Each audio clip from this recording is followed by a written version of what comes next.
Character is the blend of virtues and flaws that your soul wears as it presents itself to the world. So if you change one flaw into a virtue, and that's what transformation is all about. It's about looking at a flaw, deciding what the opposite virtue is, and then starting to work to develop that virtue. If you change one flaw into a virtue, you change one character flaw, your destiny is changed because character is destiny. The way you're describing everything, I can't imagine a single person out there who can't relate to this on some level, if not a really deep level, and I'm one of them. Right. That just puts it into perspective so beautifully. Right. So what I wanted to do is I wanted to be able to highlight a few of the flaws, highlight some of the virtues that are opposite. So, it's simple. A character flaw would be dishonesty. And when you become rigorously honest, your life changes.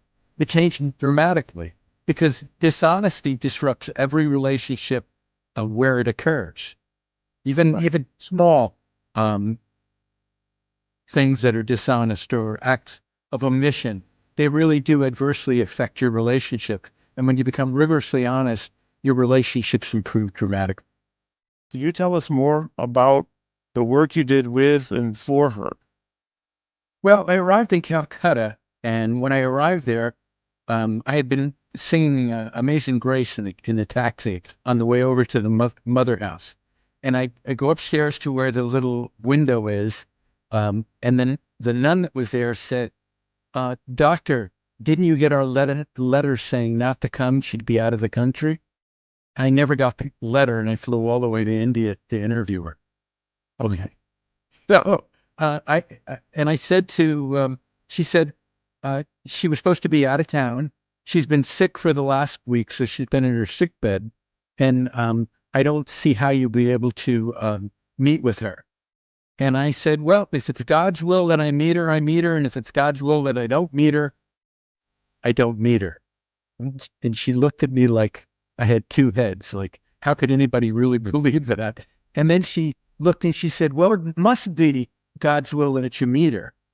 I said, well, why is that?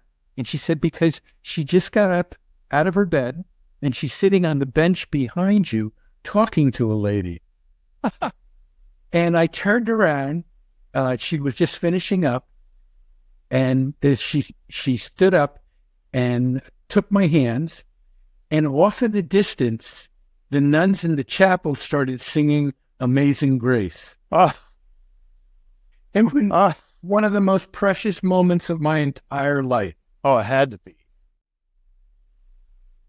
Hello, friends. Thanks for tuning into Your Health Matters. My name's Karl Sterling, and I'm really glad to have you listening today. I have a very special guest. I've been looking forward to this for a while now. And my guest today is Dr. Lou Tartaglia. And Dr. T, you're known as Dr. T out there, if I'm correct. Is that correct? That is correct. Dr. T, I also hope I said your name right. You did. The name means stutter in Italian, so even if you stumbled over it, it's not a problem. Okay. Okay. Well, it's really good to have you with me. And, it's interesting because when I met you very recently, actually, we were corresponding and calling a couple of phone calls through Mark Victor Hansen. And so we connected, and then I realized the night that you and I spoke the first time, I had just finished an audio recording compilation that you put together about Mother Teresa. And so when I went back and I looked, this is after we hung up, I'm looking, I'm saying, I remember, I don't know if you remember, I said, I know your name. Your name's very familiar, right? And then I look at the author, I said, that's that guy. So it's, I don't know what the word is, but I can tell you it's great to have you with me. The word new. Well, you wrote a beautiful, beautiful book called, and I want to make sure I get the last word right, Last Gift of the Magi. Magi. Okay. Last Gift of the Magi. I have this. I've read it. I've written down notes. This is a very inspiring story that makes me think of a spiritual awakening, or feel that spiritual awakening. I feel healing. I feel redemption. And hey, it's November 3rd right now as we record this. The holidays are coming upon us. Wonder if you could talk about this book with us, because it's a beauty, man. It's just a beauty. Thank you. Well, it was a lot of fun to write, and the sequel was even more fun to write. So I set up a sequel in it. At the very end, you probably figured that out. Yes. So I was in Rome. We were working on a rehab for Mother Teresa outside of Rome, and we went to a library. Father Angelo had to look up something. It was one of these really old libraries, and you had to have special documents to get in, and there were like locked gates and all these things. And they left me in an area where I could sit because I couldn't get in to the big area, or the deep area, where there were all these encyclopedias. So I opened an encyclopedia from like the 19th century, the 1850s or so. And I looked up the Magi, and or the three kings, as we would call them. And in it said, the Eastern Orthodox report that there were 12, and the Latin Church always traditionally reported that there were 9. And for some reason, we were down to 3 now. That's the way we present it all the time, the three kings. So I decided I would write a little short story from my children, because a caravan with 12 magi, with at least 12 servants, with at least an extra pack animal, right, probably would be 36 camels. And when it came into Jerusalem with those narrow streets and all those elegant robes, because these were royalty, it would have created quite a stir. So I started writing that, and in the process, I wanted to have the Magi teach a little bit about character development, but instead I created a character, Jamil, the camel, Yes. who has lots of flaws and a real strong need for spiritual transformation, character development, the whole 9 yards. Previously, I'd written a book called Flawless, the 10 most common character flaws and what you could do about them. But since I wasn't practicing psychiatry anymore, I didn't have patient vignettes.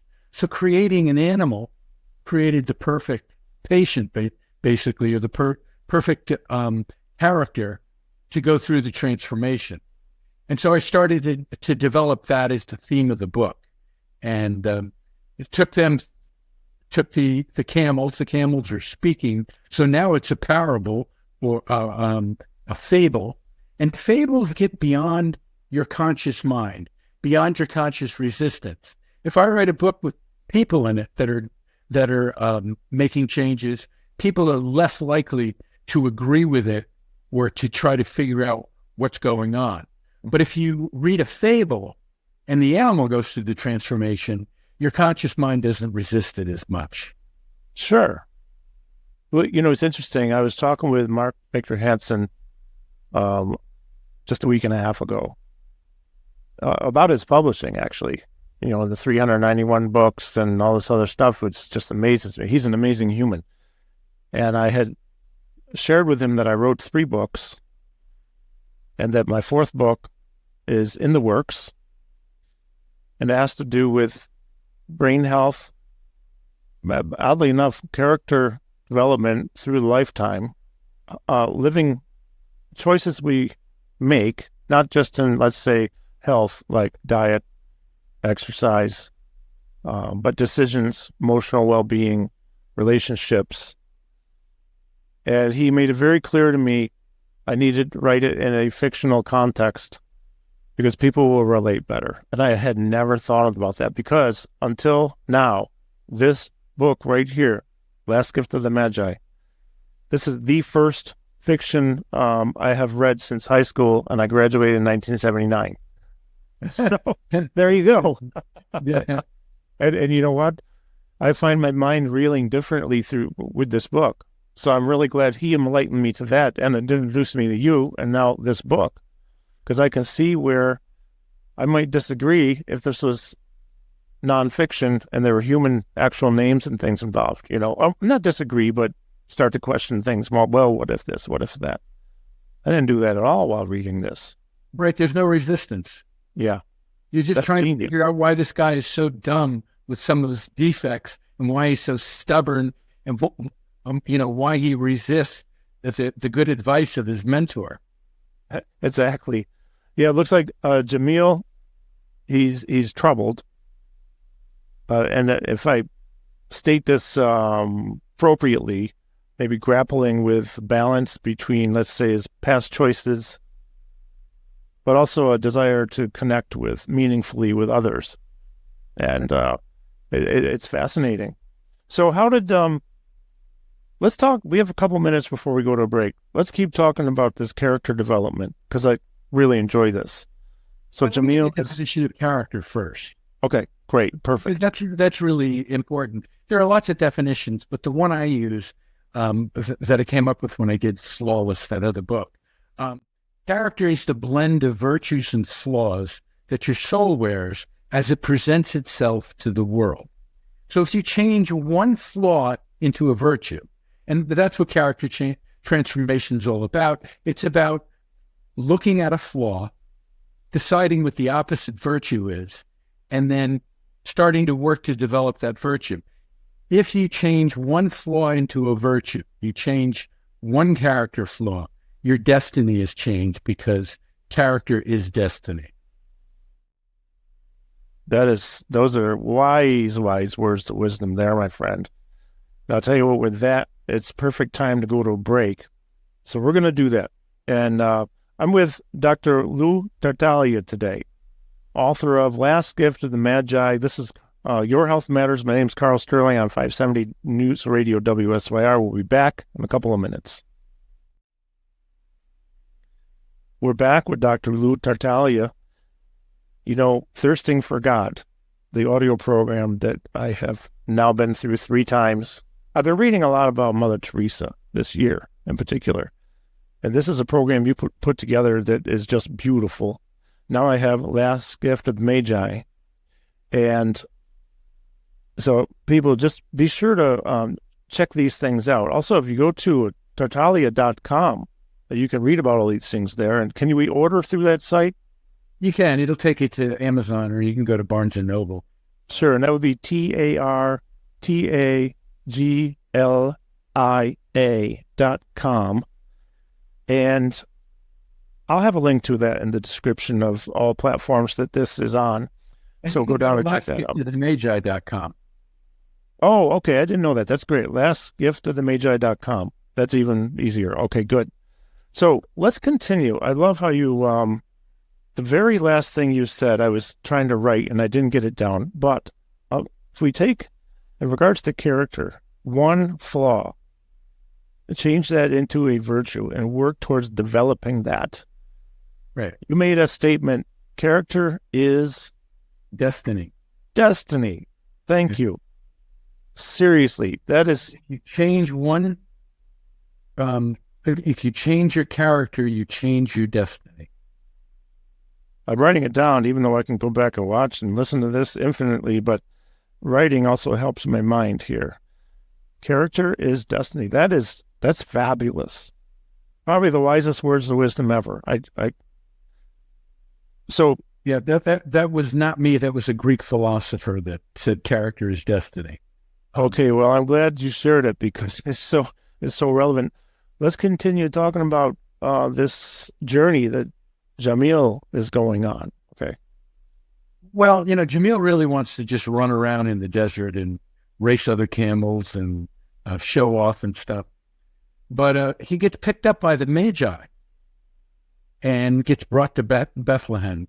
And the journey towards our Lord, the journey to Bethlehem, is fraught with all sorts of adversity. He has to learn how not to drink and go out into the desert. So there's lots of people who are alcoholics who contact me and tell me they love the book because they have to go into the desert and learn how not to drink. But but he's learning how to look at himself and be honest with what's wrong. And he really doesn't like doing that. Okay. So as a alcoholic myself and listeners of the program, this is no secret to you. I've talked about it openly, and I continue to. In fact, last week you heard about it too, which I'm going to go into just a little bit of just something I want to say to listeners, Dr. T, is last week we talked about being the resistance. So we have to be our own resistance. I am my own resistance with all things that I'm able to resist. Now, there may be another way to approach it that's more effective, that's better, but we need to find what way works for us. When I put the bottle down after sucking right out of the bottle years ago, New Year's Day, years ago, that was it. I was done. I was being foolish, in my own opinion. I was going down a dark path. I was going down an unhealthy path. I was making bad decisions, spending money unwisely, stupid stuff. This couldn't continue, and it was not helping anybody. I was hurting people. I didn't want to, but it just ended up that I did. Horribly. So I can parallel, as I'm reading this parable, I'm paralleling and I'm relating to this, because being the resistance, setting up our non-negotiables for myself is so important. And I think, like we said last week, setting up non-negotiables is not negotiable. In other words, when I get up in the morning, I go downstairs after my shower. The first thing I do, I don't even think anymore. I just get on the floor and I start doing my yoga. It's not negotiable for me, because when I do that, I feel a lot better. I have more energy. I'm set up for a better path all day. So I don't want to take away from the story about the journey Jamil is on. But I wanted to point out to you, Doctor, that this is something I've been digesting since I read through it, thinking, man, I can relate to this character. And the relatability, I think, is probably there for every reader in some capacity. So let's keep talking. Let's keep talking about this journey. Yeah, so in the journey, he gets confronted by an older camel. Her name is Heba, and she kind of walks him through the process that he's going to go through, because she knows what it takes for a camel to be able to go on a caravan and make a journey. And because that's what camels are created for. They're created to live in the desert. They're given God-given talents that they have to utilize, but a lot of times they have to discover them first. And it's the same way with recovery. It's you have to use your will, but you have to cooperate with grace, because you'll be given the grace to recover. And there has to be a blend of will and grace at the same time. I've never heard that put so eloquently. And listeners, folks, friends, we have talked about this numerous times on the show, the power of free will. You can ask for whatever you want from the Lord. There's got to be some self-input, though. This is a team effort. Right. So the grace will come. It's always the struggle is, am I willing to use the grace? And what happens is, and years ago, I was a board-certified addiction specialist, treated a lot of patients. And then when I got ill, I left psychiatry and didn't do it anymore. But what you'd see is that people would romance the drink, or they would romance the drug, or they would romance the affairs that they were having. And they would embellish them in their minds, and they would see it as that's the source of their pleasure, that's the source of their joy, that's the fix that's going to correct things. Mm-hmm. And eventually you have to let go of romancing the sin. Boy, that's another one. Holy cow, man. Okay, just keep talking, please. What's so beautiful about this is the way you're describing everything. I can't imagine a single person out there who can't relate to this on some level, if not a really deep level, and I'm one of them. Right. That just puts it into perspective so beautifully. Right. So what I wanted to do is I wanted to be able to highlight a few of the flaws, highlight some of the virtues that are opposite. So it's simple. A character flaw would be dishonesty, and when you become rigorously honest, your life changes. It changes dramatically because dishonesty disrupts every relationship where it occurs, even Right. even small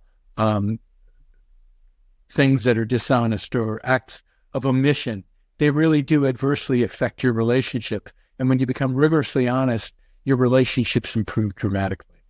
So I wanted the camel to discover some of these things. I also wanted to put in it a little bit of a primer on virtue. And so each of the magi, and there's 12 of them, each of the magi represent a different virtue.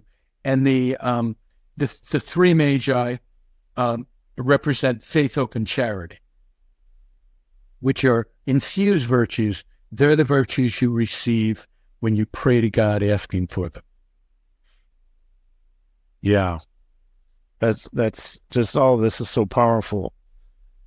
I don't say this very often, folks, but sometimes I'm tongue-tied and I don't have a lot of words to say. And right now is the time because I'm digesting this. It's just beautiful. With that said, we're going to go to a break. We'll head out to a break, and we are with Dr. Lou Tartaglia. The book we're talking about is The Last Gift of the Magi. You can go to thelastgiftofthemagi.com, and you can check it out there. You can also check it out at a link in the description below. And we're going to come back and talk with Dr. Tartaglia, more about this, get deeper into it after this short break. All right, we're back here. This is Your Health Matters. My name is Karl Sterling, right here on News Radio 570 WSYR. We're with Dr. Lou Tartaglia. Doctor, I've had discussions recently with a few people that there's one topic I find especially interesting, and that has to do with a sense of purpose. And actually, our brain health, I just learned yesterday from a neuroscientist, neurologist in UC Berkeley. Our brain health is affected positively or negatively, emotional state or other states, by our sense of purpose, what we have or not. And can you elaborate a little bit about, because this is also woven into the story, is finding a sense of purpose. Let's talk about that. Yeah, so Jamil has no idea what his purpose in life is, as most people do when they're younger. They don't really understand. But his mentor keeps trying to let him know that God created him with a purpose and that he was created to do something special. So he has this contraption on his back, and they keep making him walk at different speeds and hold the contraption nice and still. And then eventually he starts to realize that he's a special camel.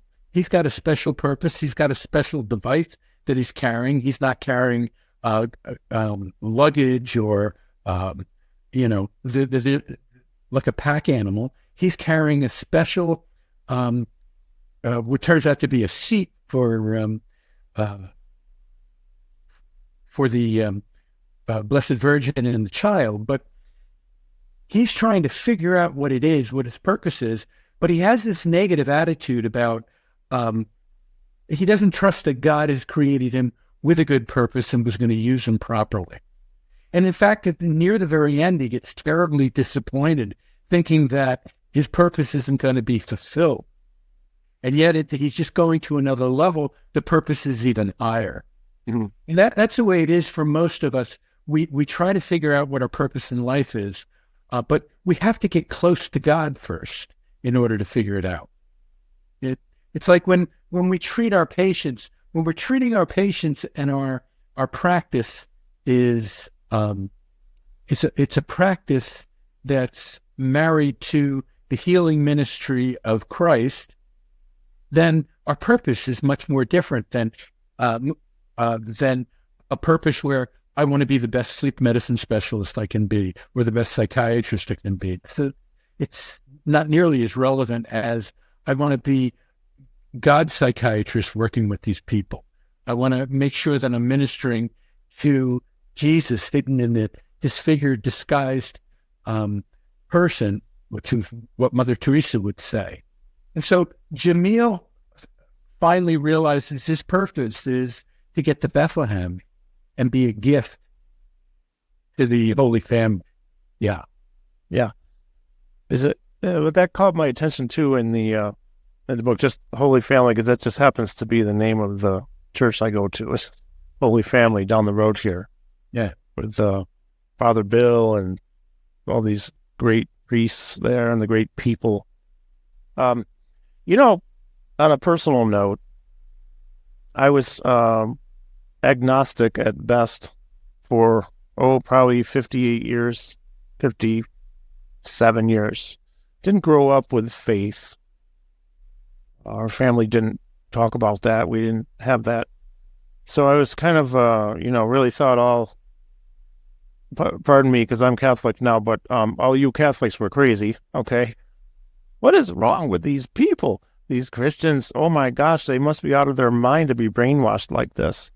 Yet, on a side note, admittedly, when I started traveling internationally and teaching, I found myself in Italy, Portugal, Ireland, England, and then through Mexico a lot, South America, to these cathedrals, hundreds and hundreds and hundreds of years old, thinking the architecture is what I really went for, except when I went into the cathedrals, I felt a sense of belonging beyond architecture. Right. Well, fast forward to 5.5 years ago, almost, I arrived in Singapore with a massive, massive popliteal vein DVT, where I went right to the hospital. I was going to be teaching in Singapore, the movement disorder course, rehab course I teach all over the world. And, all I know is that I was supposed to be dead, but I'm not. And when I really came to, I also knew I wasn't alone. And there began a beautiful journey. Okay, so 2.5 years later, I'm baptized Catholic, which I am everything is so beautiful, because my sense of purpose, and this is what I really want to get around to, is, and from a relation basis, or, relating to the story, is once I started having a faith and really believing and just practicing this faith, I also found a sense of purpose change completely. And like I say, everybody, pretty much every week, it ain't about me, it's about we. I'm not that significant in one way, yet I can be, as long as it's with we in mind and not me in mind. So, yeah, this is powerful, Doctor. Very powerful. I can relate to this very, very well. Yeah, and most people don't realize that faith, hope, and charity are infused virtues. They're gifts from God. The others we need to practice, we need to work on, we need to develop. And we can pray for more faith. I had an old priest tell me once, I was in turmoil about something, and I went to confession. And I hadn't been in a long time. And when I went, he said, let me give you a little bit of advice. He said, pray for an increase in faith, hope, and charity, and the wisdom to care for the people he puts in your life. Wow. Yeah. Isn't that something? Yeah. Well, with that said, let's continue. Let's continue a couple more minutes here before the next break. Let's keep going with this story, okay, of Jamil. Yeah, so I deliberately tried to make the story a little bit tedious when he was in the desert, because you always get to a point in your life where life becomes tedious and you have to keep doing what you know is right in order to get where you're going to go. Mm-hmm. And because you're never going to get there without going through that tedious phase. And that's where he gets into most of his turmoil about who he is and what he's going to develop into. I had a little bit of fun. There was the attack by the bandits and the Sure. in the race because I wanted to set up what he was going to become in the next book. I wrote a sequel. At the time I wrote this, I was one of my great friends was Mark Victor Hansen. Let me take that back. Was Ogmandino, the self-help writer. Oh, yeah. And I sent him the first manuscript many, many years ago, just before he passed away. And he said to me, I threw it in the garbage. He was from New Hampshire. In the garbage. I can hear him saying that because I've listened to his audio programs. Yeah. I said, what do you mean he threw it in the garbage? And he said, listen, Babe. He used to call me Babe as a nickname. There were too many typos. You're going to have to kick it up a notch if you're going to send me a manuscript that you wrote. And when I was writing it, he was trying to write the sequel to the Greatest Salesman, and he said you have to build a sequel in. And so I built the sequel in, and that made it a lot more fun because I wanted to get into more spiritual direction in the next book. Yeah. Well, I like how you did that, and look forward to that next book too. Friends, we're going to go to a break here. We're with Dr. Lou Tartaglia talking about one of his books called The Last Gift of the Magi. We also want to just remind that there is an audio program available called Thirsting for God. And I've been through it 3 times, and I just love it. In fact, I'll probably start it again because it's packed with so much, I could let's do it 100 times. It still won't be enough. So we're going to head out to break, and we'll be back in a couple of minutes. All right, we're back with Dr. Lou Tartaglia. Doctor, you did some work for Mother Teresa, the Mother Teresa.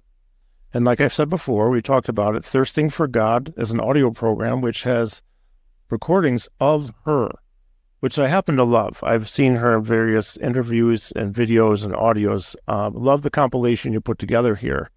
Yeah. And then I get interrupted by this guy, this priest, Father Angelo. And he interrupted me. And so I stepped aside because he had something urgent. And he said, they want me to talk in front of the town hall about drug addiction.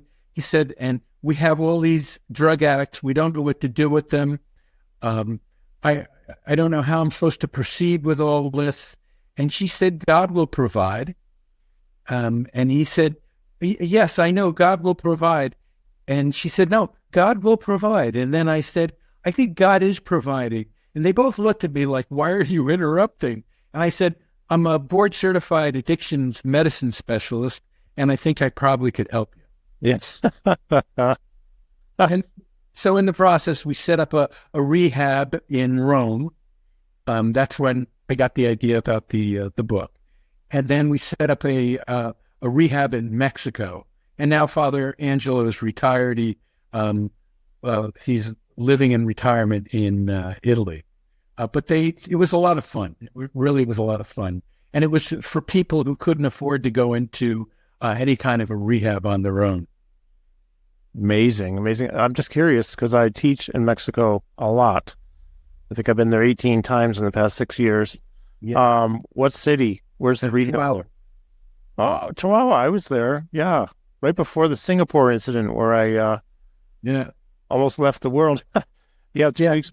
No, 1 month before that, I was in Chihuahua. That's a nice city. I like it there. Yeah, it really is. And the food is a little bit different than the rest of Mexico, which I enjoyed. Me too. It was interesting. I wanted to relate something to you. When I was 19 years old, I had a deep vein thrombosis from my popliteal up through my femoral. Oh, wow. It had a massive PE and collapsed and fell into water, into next to a bulkhead. And there was a piece of metal that caught my shirt, kept my face above water. Wow. Oh, So I can relate. Yeah, yeah, it was. Well, as it turns out, not that anyone needs to know this, but just it only takes 2 seconds to tell. It's 2 months later. Oh, and after I got back, I just stayed there longer. I stayed 2 weeks, and then I flew back. It's supposed to be 4 days, but the doctor said, no, you can't fly yet. So I fly back, and my son, who's an MD and a PhD, okay, I'm bragging for a minute. I'm just so proud of him. Proud of my daughter so much, too. They're amazing people. But anyways, my son set up this vascular surgery for me through his pulling some strings. So I have the surgery. They do the thing. A couple of months later, I'm getting tested, and it finds out I have a rare thing called antiphospholipid syndrome, right? So I'm sure you're familiar with that, and it's not very common. No, it's not. So, I take my Lovenox shots twice a day, and I'm doing fine. But yes, I was in Chihuahua. It's a beautiful place. Fond memories there. It's also the first time I ever came in last place in any 5K. Because I was a little overweight at that point. I hadn't really been taking care of myself. And I remember it was a Parkinson's race, a 5K. And I was supposed to have a hip replacement 2 months later, which, of course, I got put out another 6 months because of the blood clotting issue. But I came in last place. Every person, including all with Parkinson's, kicked my butt. So anyways, it was, that's a side note. So, folks, we have good news, although this is the last segment of the hour that will be aired here on WSYR. If you go to karlsterling.net, that's Karl with a K, and look for the episode with Dr. Lou Tartaglia, Last Gift of the Magi, there's going to be an overtime section there, so you can watch the whole interview. You can watch it there because this is video. And then we'll go overtime for a few minutes. But before we go to that, we have 3 minutes left. Let's keep talking. What would you like to share while this is airing right now, Doctor?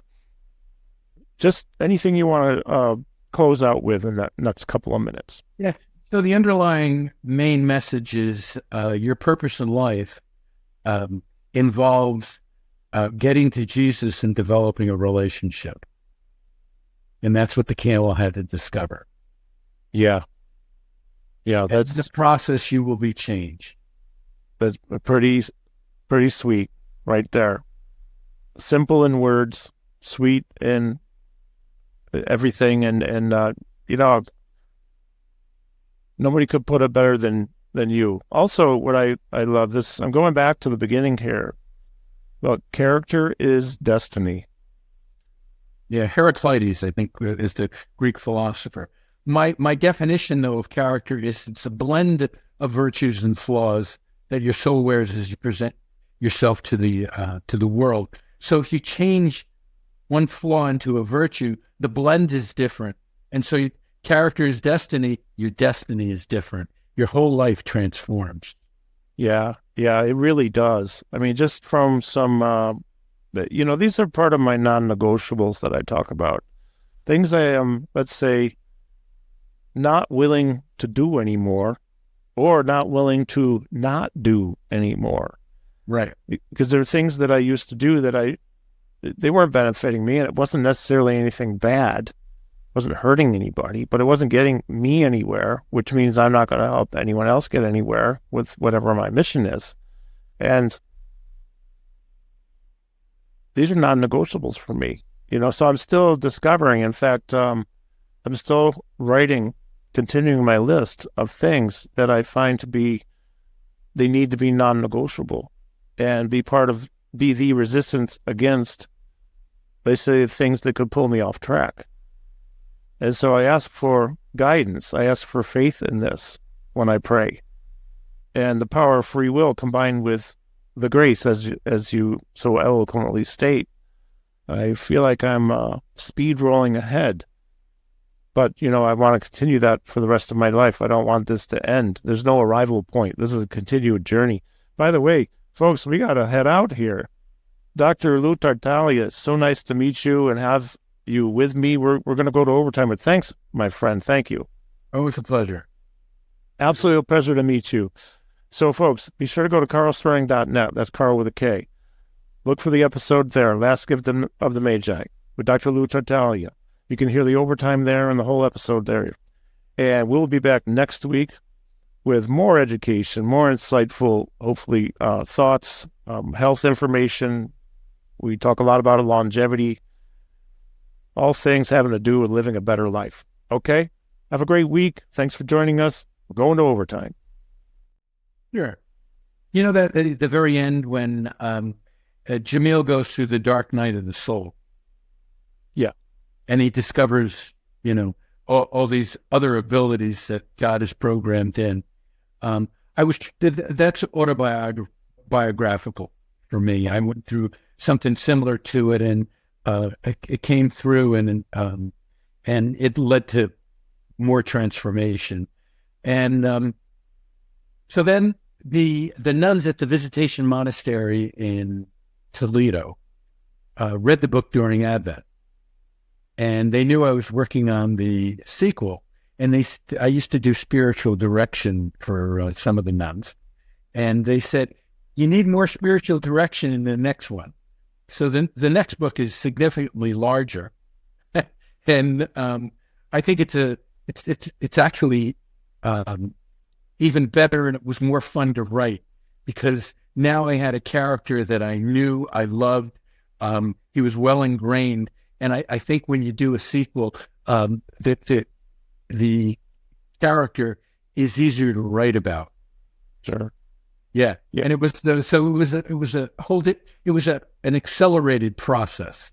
And so 33 years later, they bring the bolt of linen back. Yeah. Well, interesting. I'm curious to know, not that it matters, but I am curious to know, how did you get to know Og Mandino? Because I really, really love his work. I have still cassette programs from probably 1990 or prior from Nightingale Conant, where I used to buy a lot of things. So I had two writing mentors. First, it was Og Mandino. I met him at the Napoleon Hill Foundation in Chicago. I went out for their annual dinner. I'm not a big fan of Napoleon Hill anymore. But I got asked to revise Think and Grow Rich for the Napoleon Hill Foundation. And after I did all these interviews around the world with different people, the foundation refused to put my name on the book and wanted W. Clement Stone to be the person whose name was on the book. I understand their motivation, but it was my work, and my writing that went into the revision of the book. Mm-hmm. Because I wanted to live the Napoleon Hill process. So I went on my own dime to interview successful people. So I never finished a manuscript, and they could never force me to finish creative work. So they couldn't get the manuscript from me. And we just... I see. But I met Og there. And of course, we're both Italians, and there was a minister there from the Detroit area, Jack Boland, and he said he's going to be speaking at our church at Christmas time. If you fly into Detroit, you can meet him. And back then, a trip from Newark to Detroit was $49 on whatever that special airline was. And I flew out there, I met Og, and we stayed in contact. That's great. And I wrote a little parable first. The first one wasn't very good. It was called The Great Wing. It's really a parable about group prayer and the Holy Spirit, but it was, pretty basic. I wasn't much of a writer. And then I worked with Og on this book and then set up the sequel, and then put it aside because none of the publishers I went to wanted a Christmas story that involved Jesus and the Magi. They wanted Christmas stories that involved unusual relationships, unusual situations, family disorders, that sort of thing. They wanted secular Christmas books. They didn't want anything that had spirituality in it. So I put it aside for a long time, and occasionally we'll go back and start to polish it. And then I realized I had to change and add that whole thing with the virtues into it in order to make the sequel work when I eventually did that. Yeah. And then I did another book called Heart to Heart. So Og was the editor-in-chief of Success Magazine, and I had met Scott DeGarmo. He was in New York, and I called him and told him about the project that I was on, and we became friends. And he wanted to write a book on network marketing and interview people. And so he asked me if I would do the interviews, write up the details, and then he would polish them and turn it into the rest of the book. So I got to work with 2 editors of Success Magazine as my writing mentors. That's good. And that made all the difference in the world, because I wasn't particularly good at English when I was in high school or college. This is a talent that came later in life. I think it's that's really interesting. I didn't know until I heard another interview with you. It might have been you and Mark Victor Hansen talking about Og, and that he was the editor of Success Magazine. I didn't know that. Yeah. For a few years. And then there are other pathways I'm curious about. For example, and if anything goes in a way you don't want me to here, just say the word and we can detour. But Bob Proctor, did you know Bob at all? Did you work with him? No, I didn't. Mm-hmm. Okay. Another one I love that I think you may know is Les Brown. Les I know really well. He did an endorsement for the book. Yeah. The introduction to the second book. Yeah, I don't know a lot about him, but I can tell you that I've been listening to him for well over 30 years. He's top of the list, Yeah. Just has really changed a lot of, let's say, how I think about things, my paradigms and thinking perspectives. He's probably the world's greatest inspirational speaker. I don't think anybody is as inspirational as he is. Yeah, this is really something. Yeah, it really is. It really is.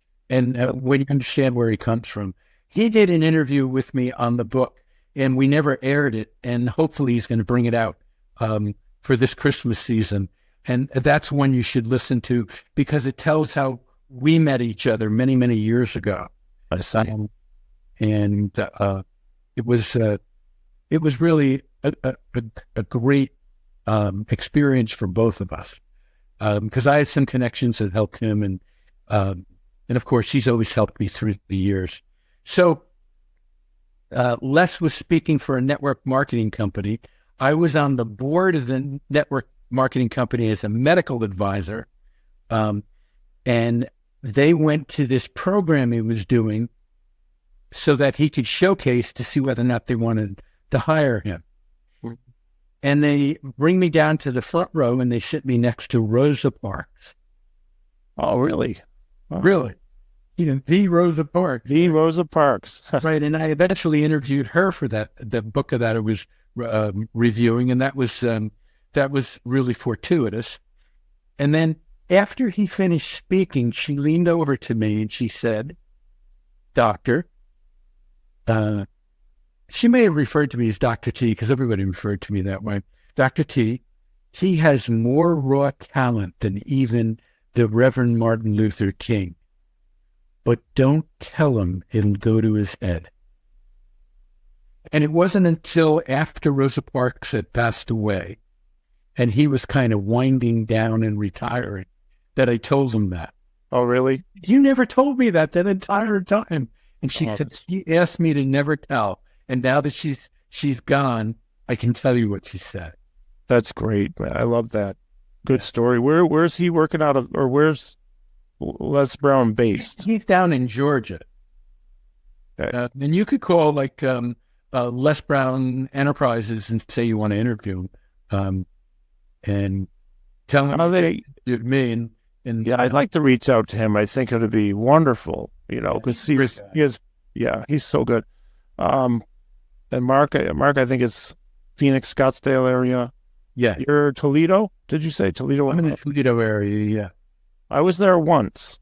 I camped there once. And it was the last night I ever camped in my whole life. And not because of Toledo, because I hated Probably camping. would be as a Toledo. I never liked camping, and I did it there. I was camped 3 nights in a row. Toledo was the last one. And I said, that's it, I'm done. And that was in 1979. I like nature, but I also like, running water and lights that turn. Right. I guess I'm high maintenance. I don't know. Well, Doctor, I thoroughly, thoroughly enjoyed talking with you. I really appreciate all the beautiful work that you're doing. And I feel like I have a new friend here. I want to stay in touch. And we have to do something again here. Another thing. My mind is reeling with, well, I'm Catholic now. So, I mean, I can talk on a different level about some of that stuff. I'm still learning, though. My gosh, there's so much to learn. Well, it's a 3,000-year history of it's so amazing. Faith. Yeah. Oh my gosh, it's so amazing. Yeah. So in the future, well, we will stay in touch. But yeah, let's do one during the beginning of Lent for the second book. I love it. Because when's that coming out? In fact, carrying the bolts of linen in time for the crucifixion. So, okay, so Lent is February something probably, right? Yeah, probably around February sometime. Okay, so the one book people should be buying as a Christmas gift because it's going to help whoever they give it to. And then the other book is the book you should read during Lent to prepare for Easter. Absolutely. So I want to repeat this, folks. In fact, I'm going to have you do it for me. I want to make sure it's right. Will you give me that website again for this book, Last Gift of the Magi? It's just lastgiftofthemagi.com. Magi is M-A-G-I. Okay. That's the website for the book, but it's connected to Tartaglia.com. T as in Thomas, A-R as in Robert, T as in Thomas, A-G as in George, L-I-A, Tartaglia. Right. Yeah, that's a nicely put together website too. It's all easy to navigate. You see all the books on there. And yeah, we'll do this. We're going to do it again, and we'll stay in touch. Really looking forward to talking again. Well, after this, you get this interview and put it on the website? Yeah, absolutely. In fact, I'll tell you what, I'm going to close out here. Then I can talk for just another couple of minutes. Thank you, Doctor, for being with me. It's a privilege. Let me tell you. You're an amazing person and an amazing human, and you're helping so many people on a very large scale. When I say that, it could be thousands or millions of people, but I'm talking about the insights that you offer. Those are quantum to me, and the way you deliver everything. You've helped me a lot. You don't even know it, but I appreciate it. So you can look forward to being bugged by me periodically to pick your brain. Yeah, feel free. Okay. Feel free. I'll enjoy. And to the listeners out there, as always, without you listening and making our rankings the highest, it was never about being in first place, but we're very grateful to be the number one show of all shows on Sunday of all radio stations in Central New York. And thank you for making that possible. My goal is to bring you the best guests, the best life information, education, anything that can have to do with adding to quality of your life and the length of your life, putting life into your years. So thanks for listening, and be sure to go to karlsterling.net for this and other interviews and more details. And thanks for listening. Have a great day. We'll see you next week. Take care.